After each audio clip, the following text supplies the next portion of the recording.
Hey everyone, and welcome to the Mark Prater podcast, where our aim is to connect our global family of Sovereign Grace churches with our executive director. Mark, before we started recording the podcast, you were telling me about how you and John Payne met over Zoom with the regional leaders to sort of give them an opportunity to interact with Joel Shorey, our new director of church planting. And you were talking about how you benefited from some of the input that the regional leaders gave you, and you wanted to talk to us about that.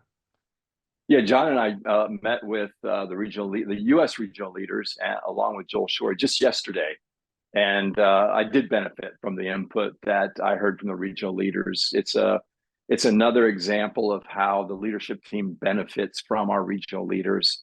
They help us to lead better. They help us to serve our churches better. And I came away from yesterday's conversation especially grateful for their input. Here's why. We got talking about.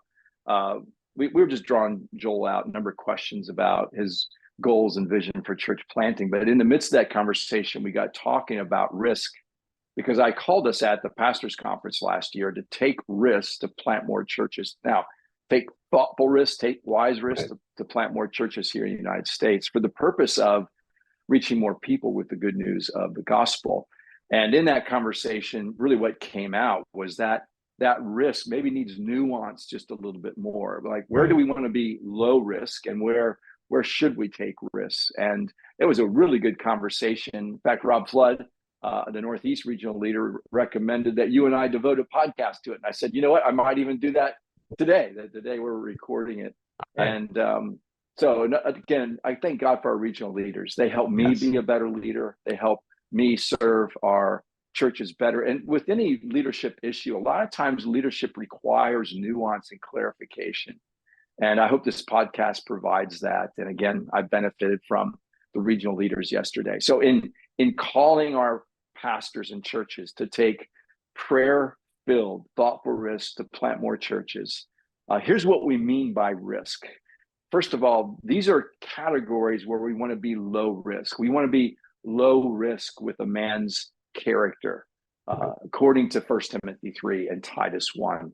I wouldn't use the term no risk, because not every man is perfect, but we want to be low risk. We want to send a guy who has proven Christ-like character. So that would be a category. We want to be low risk regarding Sovereign Grace's theological convictions. And does the potential planter not only know our theological convictions, does he own them? Does he understand them? Can he communicate them? Are they a part of his almost DNA, so to speak? So that category is low risk. And then we want to be low risk when it comes to a man's ability to plant and to build a Sovereign Grace church that is marked by our shared virtues and our shared values and our shaping virtues, because those things are really the fruit of the gospel working out in our lives that we want to mark our churches. And we want Sovereign Grace to continue to be not unique in that way, but distinct in that way. And does he have the ability to do that? So those were categories that we were talking about that are low risk. I would just add a couple of other thoughts.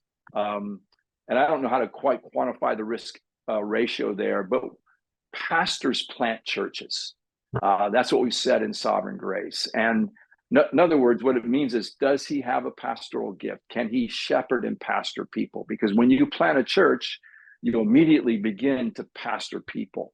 And so is there an evident pastoral gift in his life that he can utilize when he plants a church?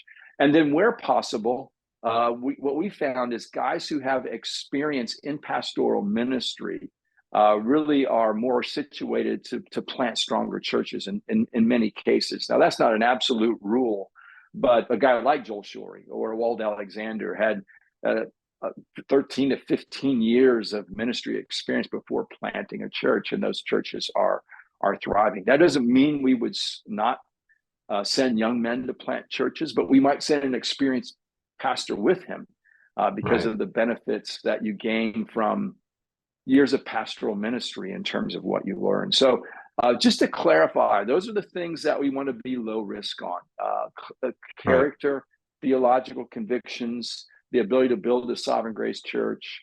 Can a man pastor people? Just to bring a little bit of clarity as to what I mean by risk. That is helpful clarification. Thanks, Mark. When it comes to taking risk, though, what do you mean by encouraging us to take that kind of risk? So we want to be low risk on what you talked about for sure. And I think that Yeah. involves a season of assessment, living alongside this man and his wife and kids and observing family life and marriage and all of those things and understanding uh, our convictions.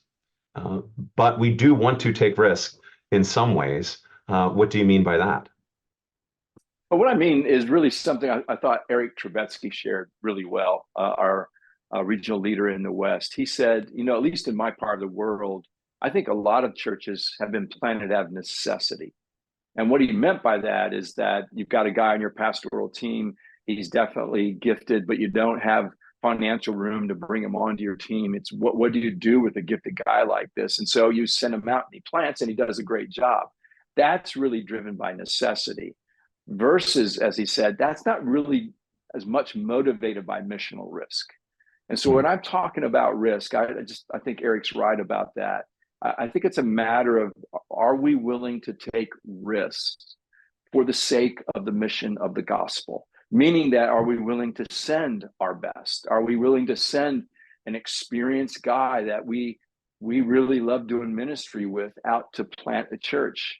That requires a lot of faith. Are we willing to send some of our best members to give him a good church planting core team that he can build with? Because it's that kind of risk that needs to be taken for the sake of the mission of the gospel.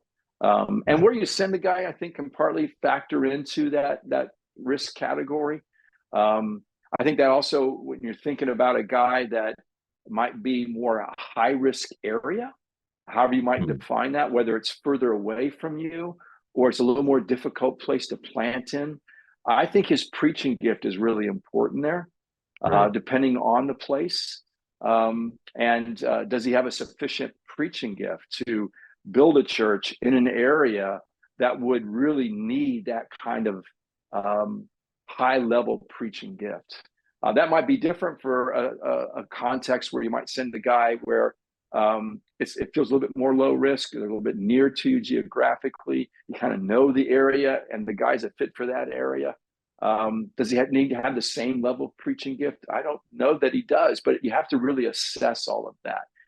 The point being is, we're trying to reach areas where there's not much of a gospel presence, and we're willing to Yeah. take risk for the sake of the mission. Yeah. That's excellent. I remember hearing, as people that follow the podcast, um, many of them know, we planted a church last fall. And I think your encouragement is so helpful, because I remember going to conferences and listening to teaching about, you're going to have to send your best. You're going to have to send your best.